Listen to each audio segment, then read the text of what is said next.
Morning, friends. I was just told to remind you all that next week is Father's Day. Don't forget. So, the gentleman the gentleman you see above my head is the Italian poet Dante, who in the early 14th century wrote a very influential poem that you probably have never read, but it has certainly influenced your worldview, called The Divine Comedy, in which he took his readers on an allegorical journey through hell, then purgatory, then ultimately into heaven. The most interesting part of the poem, obviously, is the bit about hell. He called this bit the Inferno, and according to Dante, there are 9 circles or 9 levels of hell, each of which are progressively more torturous than the one before it. So, for example, the first level of hell, which is bad but bearable, so like a meeting at work, right? That was reserved for people who were basically good but didn't go to church every single Sunday, just saying. The second circle of hell, which was slightly less bearable than the first, was reserved for people who committed sexual sins, big issue in the Reformation. The third circle of hell, worse still, was for people who were greedy in business and so on and so forth. The 9th circle of hell, the worst bit, the lowest level of hell, according to Dante, was reserved for people who during their lives committed acts of treachery and betrayal. Look at what he said. He said, here, in the worst bit of hell, is the agony of fraudulent acts between individuals who share special bonds of love and trust. So for Dante, the worst kind of human behavior was betrayal. In every generation, from the beginning of civilization to our own, there are relationships in which love and trust and loyalty and honesty are assumed. And for as long as men and women have been able to write down their thoughts, they have been recording that there is something disgustingly abhorrent about a person who acts to the detriment of another with whom they are in one of these relationships in which love and trust and honesty and loyalty are assumed. An article in the Times of India a few weeks ago said this. It said, think of the word betrayal and what comes to your mind.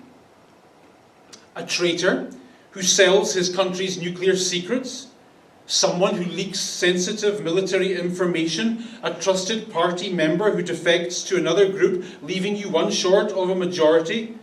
Well, the answer is all of the above, but haven't we left someone out?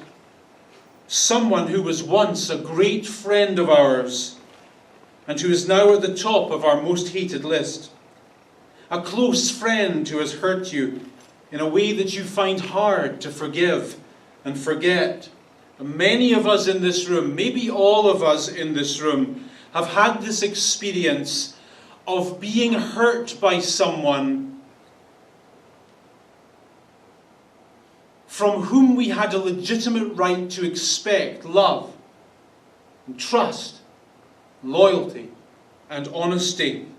And I was thinking about these difficult things this week because now that we're in the 14th chapter of Mark's Gospel, the mood becomes rather dark and foreboding. In verse 1, look at what the writer tells us.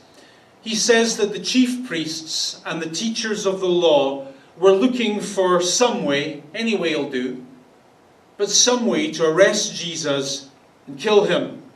Now, as far back as chapter 3, Mark began making this kind of statement.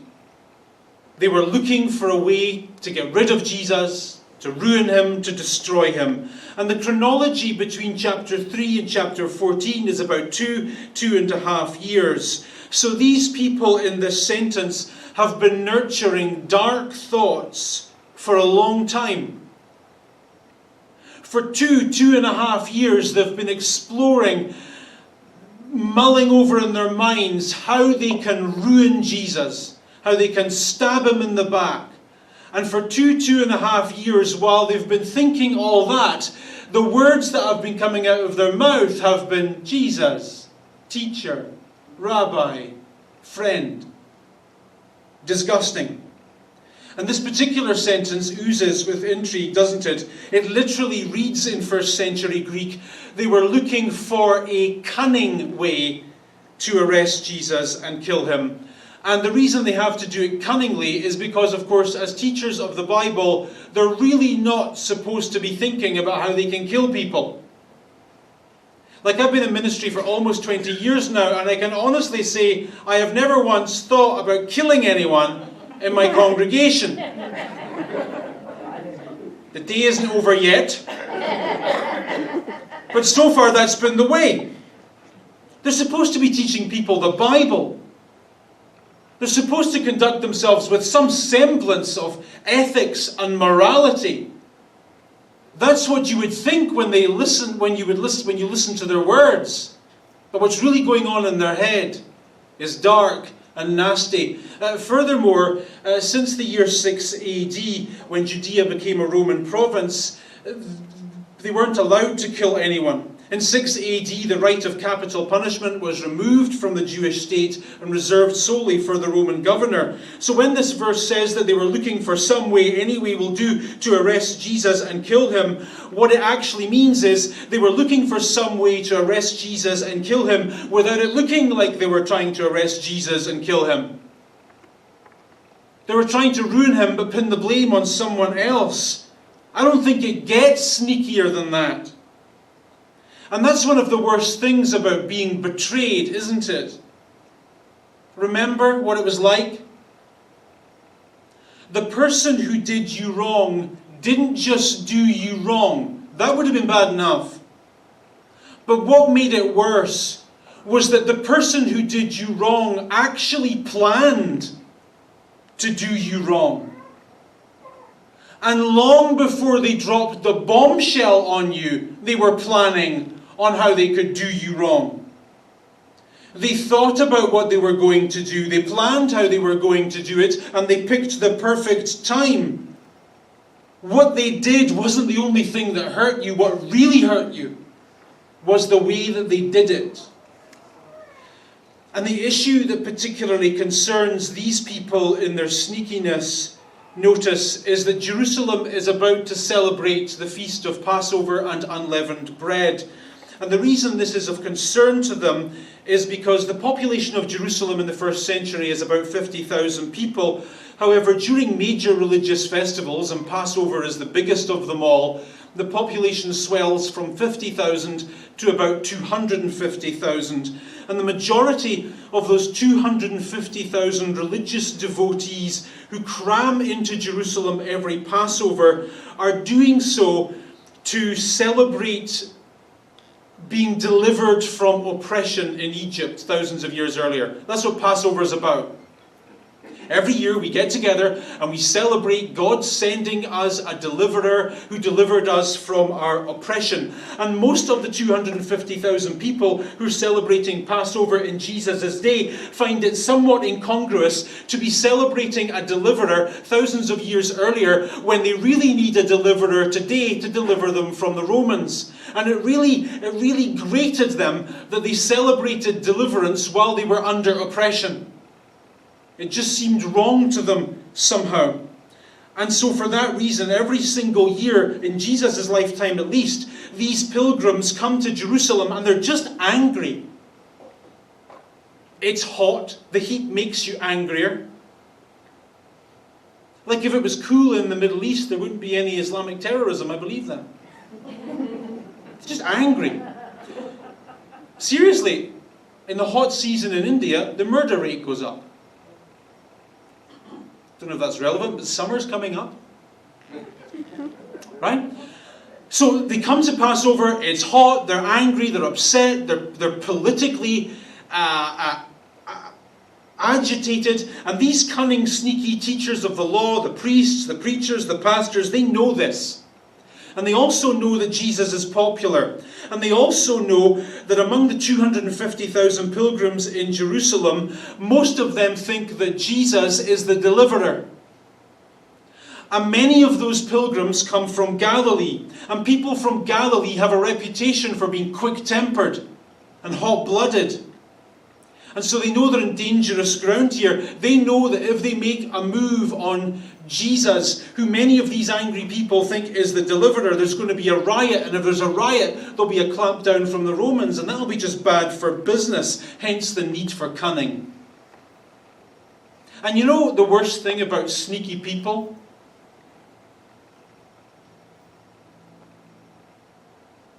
It's not that they're sneaky. It's that you don't know that they're sneaky. You just don't know. You never see them coming. Now, we're going to jump to verse 10. Where these sneaky people get an opportunity to do what they want to do. We read, Judas Iscariot, one of the 12, went to the chief priests to betray Jesus to them.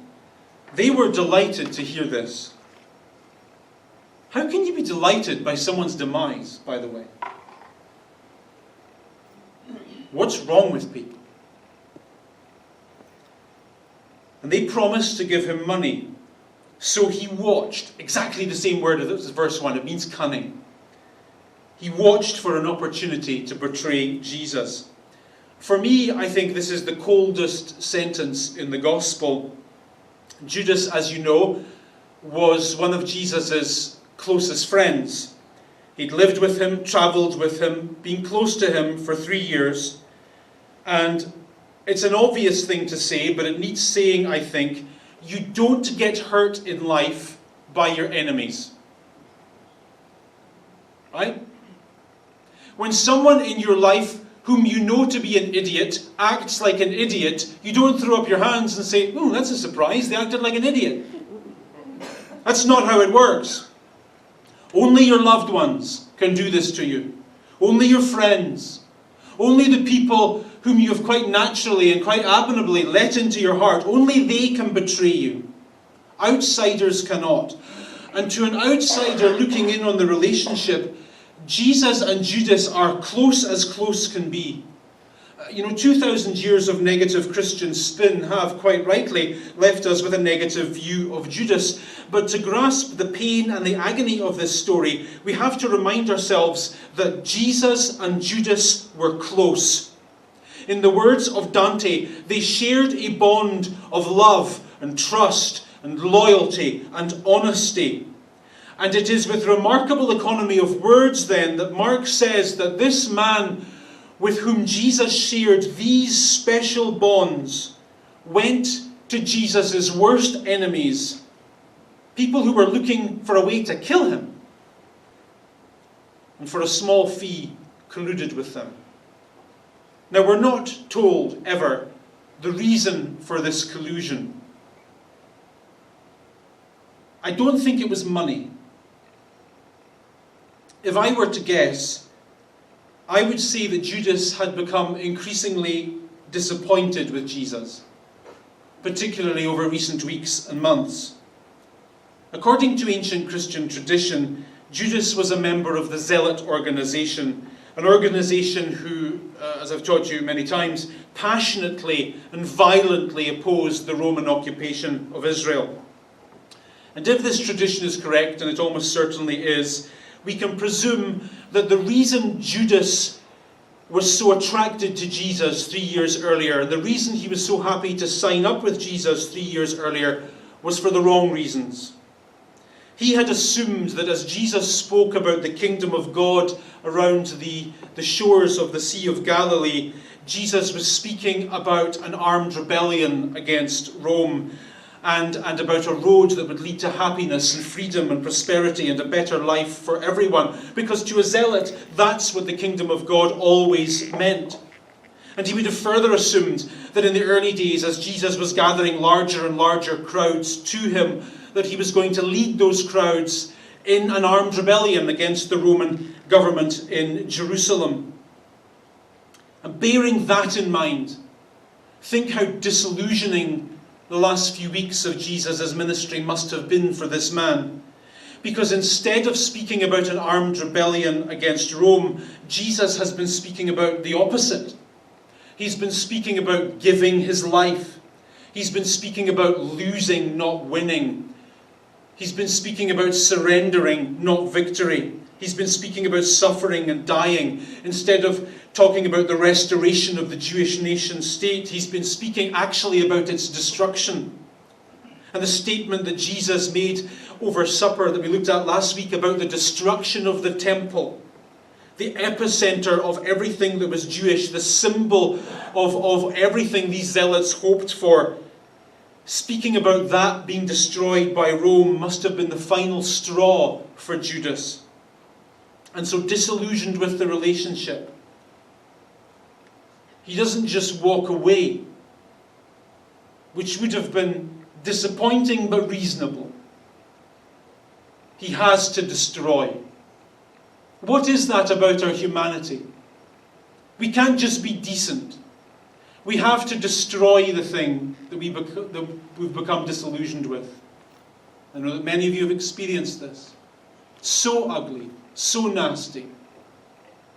And I was thinking about Judas a lot this week, which is not something I do ever really. But this part of the Bible and Dante's Inferno got me going, and it seems to me that there is a little bit of Judas in all of us. And that to a lesser degree, each of us replicate the thought process of Judas almost every day of our Christian lives. Judas's betrayal was precipitated by his unwillingness to accept Jesus' vision of the kingdom of God. The kingdom of God, according to Jesus, was like a small mustard seed that once it entered a person's life, it grew and grew to a point where it dominated every part of them. Their thought life, their social life, their business life, their sex life, everything was dominated by the kingdom. And of course, the uncomfortable thing about this domination is that it is tantamount to a surrender of ourselves. Here then is the kingdom of God according to Jesus thus far. You can't hate your enemies. You've got to forgive them. You can't hold on to grudges. You've got to let them go. You can't live for the values and the aspirations and the ambitions of your culture. You've got to live for the values and the aspirations and the ambitions of the kingdom of God. And they are completely different and completely incompatible. You have to put God before yourself. You have to put others before yourself, before money, before all those things. And that's the sort of difficult stuff that Jesus has been giving his followers over the last few chapters. And that is what he wanted his followers' lives to be about. And insofar as we reject that teaching, and we do, and we replace it with a spiritualized version of our own cultural values, we do the Judas thing. We say by our actions, never by our words, but by our actions, that we will not submit to Jesus' agenda for our lives. We just won't have it. Instead, we will pursue our own agenda. And therefore, to all intents and purposes, Jesus, the kingdom of God teaching Jesus, has to go. And it must be replaced by a Jesus who better fits the narcissistic reality of who we are, how we live, and what we really want. Because following a Jesus who calls us to abandon our lives in favour of him is never going to work. So just as Judas wanted a Jesus who would fit in to his own nationalistic agenda, so we too want a Jesus who fits into our self-absorbed agenda.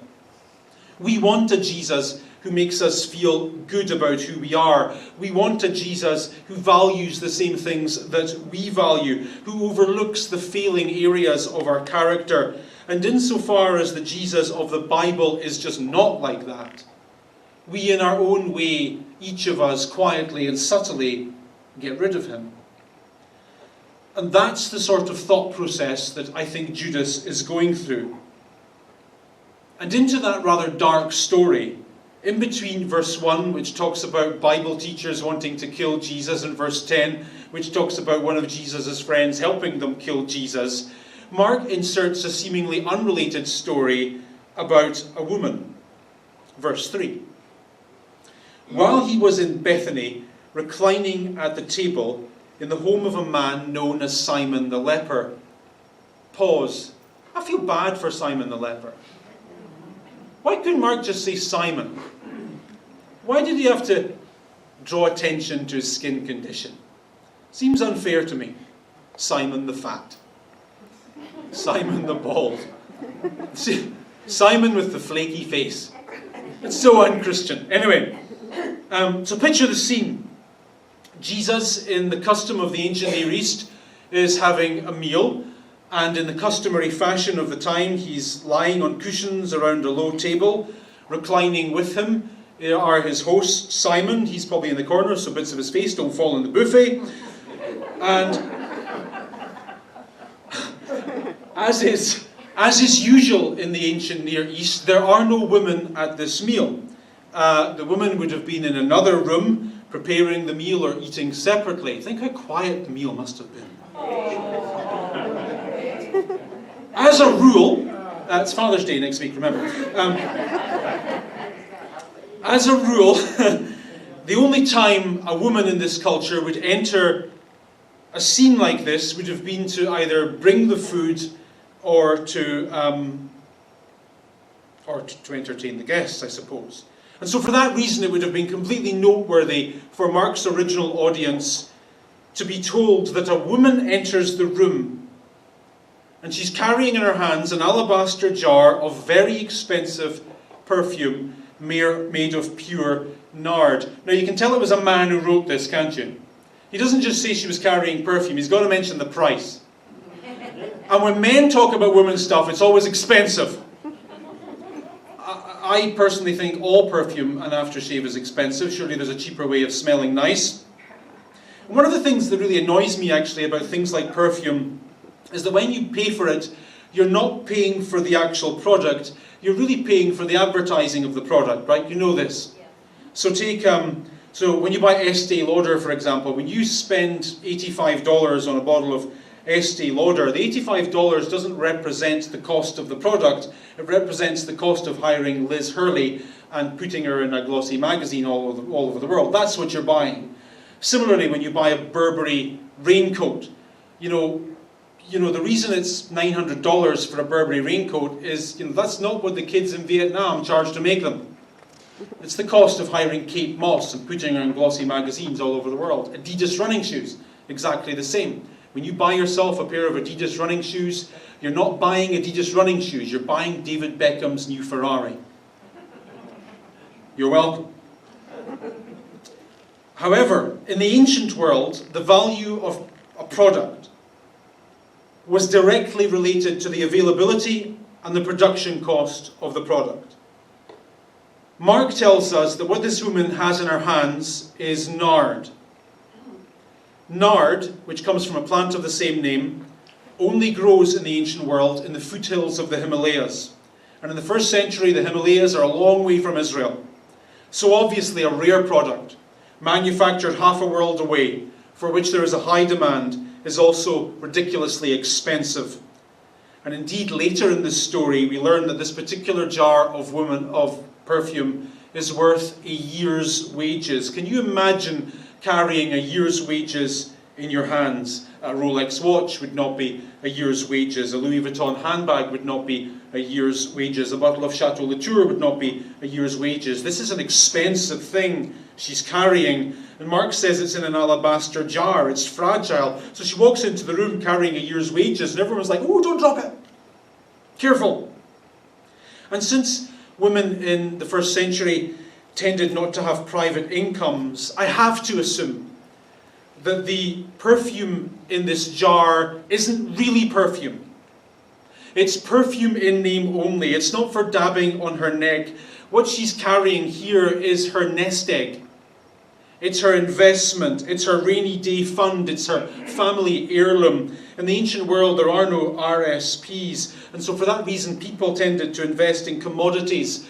So a particular investment portfolio in the ancient world, which would always be kept under your pillow, would be gold coins, purple cloth that was expensive, certain spices, and perfume. So you can just imagine, can't you, this woman's father, years earlier, tenderly handing over this jar of expensive stuff and saying to her, "Sweetheart, be careful with this. This is your inheritance. This is for a rainy day. This is in case the marriage doesn't work. This is in case something bad happens. You see, this is nard. And if you ever need money, you can sell this for a year's wages. You're a woman. You won't get land. You won't get a business. This is the ancient world. This is your wealth. This is it. Look after this." And so I'm guessing that as this woman interrupts this male-only dinner, she's carrying in her hands her worldly wealth, all of it. And so shockingly, we then read that she breaks the jar and pours all of it on Jesus' head. If you were going to dip into a jar of perfume in the ancient world, it would be for a drop. Perfume in the ancient world was sold by the drop.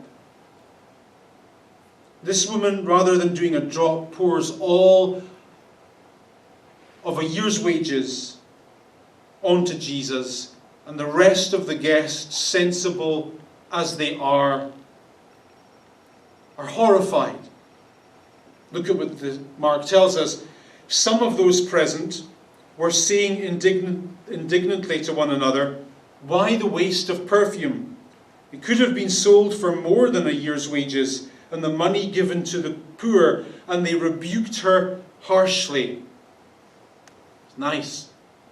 So in the room you have two very different emotions. You have a woman who is doing something stupid. It is. Does anyone have an alternative view? It is stupid, right? Okay, just me. Right. I think it's stupid. And I'm a Bible expert, so I'm right. You have a woman pouring a year's wages onto Jesus in what I have to assume is nothing more than an act of sheer affection.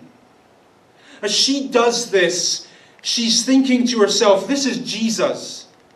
And Jesus means the world to me. And I want Jesus to know that he means the world to me. And I want him to know that as I pour everything I have over his head. I want him to know that Jesus is my life. I'm all in with Jesus. And then you have other people on the other side of the room. They're watching this and they're thinking, what's she doing? Pastor Darren is right. She's pouring a year's worth of money. What a waste. What a waste. What a stupid woman. What a waste. And this is the key issue in this sentence. The people watching the devotion of this woman regard this devotion as being a waste. And so they speak of her as though she were a stupid little girl who's done something foolish. And this, I suppose, demeans not only her, but also Jesus, whom they clearly regard as being unworthy of everything, unworthy of devotion, unworthy of affection. You know, very few cultures, our own included, have any problem with religion in moderation. None of your family members, none of your friends, no one in this culture has any problem with your religious views, provided they are moderate. 88% of the people who live in our local community are happy to confess in their census forms that they have a religious belief and that it is Christian. Ask any one of them whether or not they think religion is a good thing, and they'll say, yes, of course. Going to church is a good thing, of course, yes it is. But don't take it too seriously.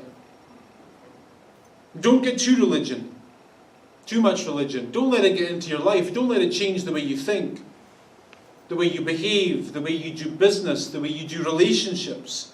Too much religion is a bad thing. Which is curious because our culture has no problem with too much money, too much free time, too much sex, too much food. But too much religion is just too much and renders a person somewhat stupid and socially weird. That is too much. And this too muchness is expressed as a concern for the poor. Have you noticed people never say what they really think?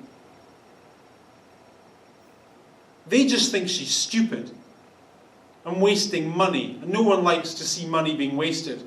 But they have to try and express themselves in a positive light. Oh, Jesus, this is a waste. We could give it to the poor. We could help the poor. Well, you could help the poor every day, but you don't do it. Why are you upset at this woman? Jesus says, leave her alone. Don't bother her. She's done something beautiful. Next line. Look at what Jesus says. She did what she could.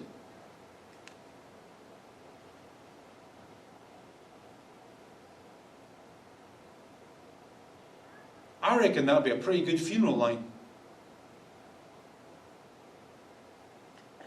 She did what she could. Was her life perfect? No. Did she have her fair share of ups and downs? You bet. Were there some mornings it was hard to get out of bed and get going? Absolutely. But you know what? She did what she could. She did what she could. And that's all right. Nothing wrong with doing what you can. The best that you can do is the best that you can do, and that is okay. I like this. She poured perfume on my body to prepare for my burial. This phrase, she did what she could, is exactly the same phrase that Jesus used a few weeks earlier when talking about the widow who gave all that she could, all that she had. She did what she could. She did what she could. Faith and discipleship and life are not things that we should wish away. How much of a better tomorrow do you rob yourself of by saying silly things like, if I could, if only I had, if only I could. Faith deals with reality. Do you know what? No one cares. No one cares. I'm sorry. I don't care. Your friends don't care. No one cares about what you would do if only you could. It is a completely uninteresting thing to say. You know, a phrase that really, I mean, we all talk this way, we hear discussions on the radio. If I won the lottery, then I would. What would you do if you won the lottery? What a completely boring and stupid conversation. No one cares. Here's what's interesting. What you're actually going to do with your actual set of circumstances today on this ordinary day. That's interesting. When you get out of bed tomorrow morning with your ordinary life, you've got to do all your ordinary things, to do what you have to do, to crack your monthly nut, to put bills on the table, to take care of your kids, to just get through the day. How are you going to do that? That's interesting. That's worth talking about. I love this woman because she did what she could. And she didn't waste a second on what she would do if she had a different set of circumstances. Do you know what? I'd love you to have a different set of circumstances. I would. But you don't. What you've got is what you've got. And you know what? You're lucky. You know why you're lucky? Because you're alive. Go to the cemetery after church and ask those guys. They'll tell you. You won the lottery. Because you're living, you're breathing. You can eat stuff and drink stuff and talk to people and live. That's awesome. You won the lottery of life. What are you going to do with what you've actually got? right here, right now, with your actual set of less than ideal circumstances. What's wrong with doing what you can and getting on with it? Doing your best. Nothing. Don't waste a second wishing for things to be different. Just put one foot in front of the other and eventually they will be different. Right? That's how it works.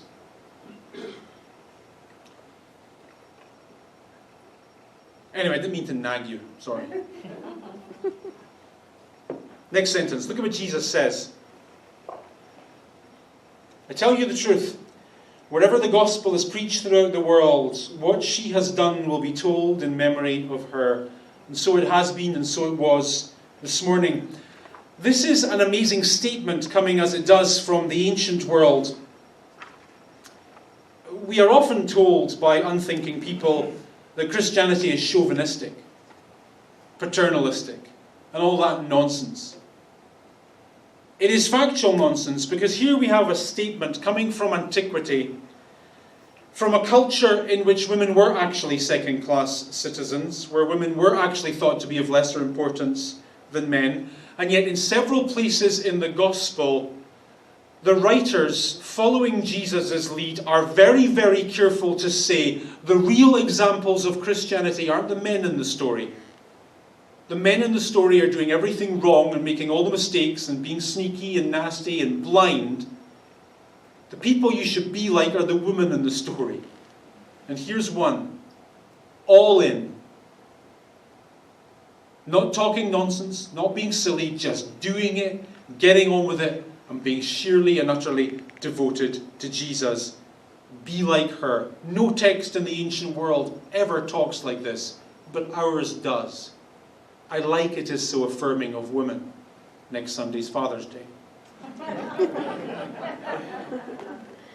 So in the midst of a rather dark story about betrayal, about disappointment from people from whom we would rightly expect love and loyalty and trust and all those things, we get this other story.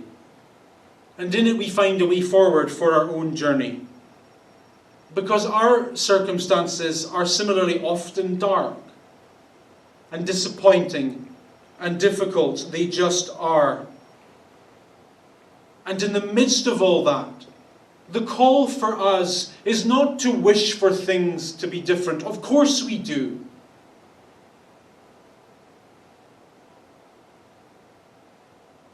If I had a magic lamp, I'd waste all my 3 wishes on you. And then I'd say sorry for lying. But you know what I mean? Of course we wish for things to be better. But wishes are a waste of time. The way forward is just to do what we can. Today, tomorrow, and the day after. And who knows? It might lead somewhere awesome. Thank you for coming. God bless you. See you next Sunday.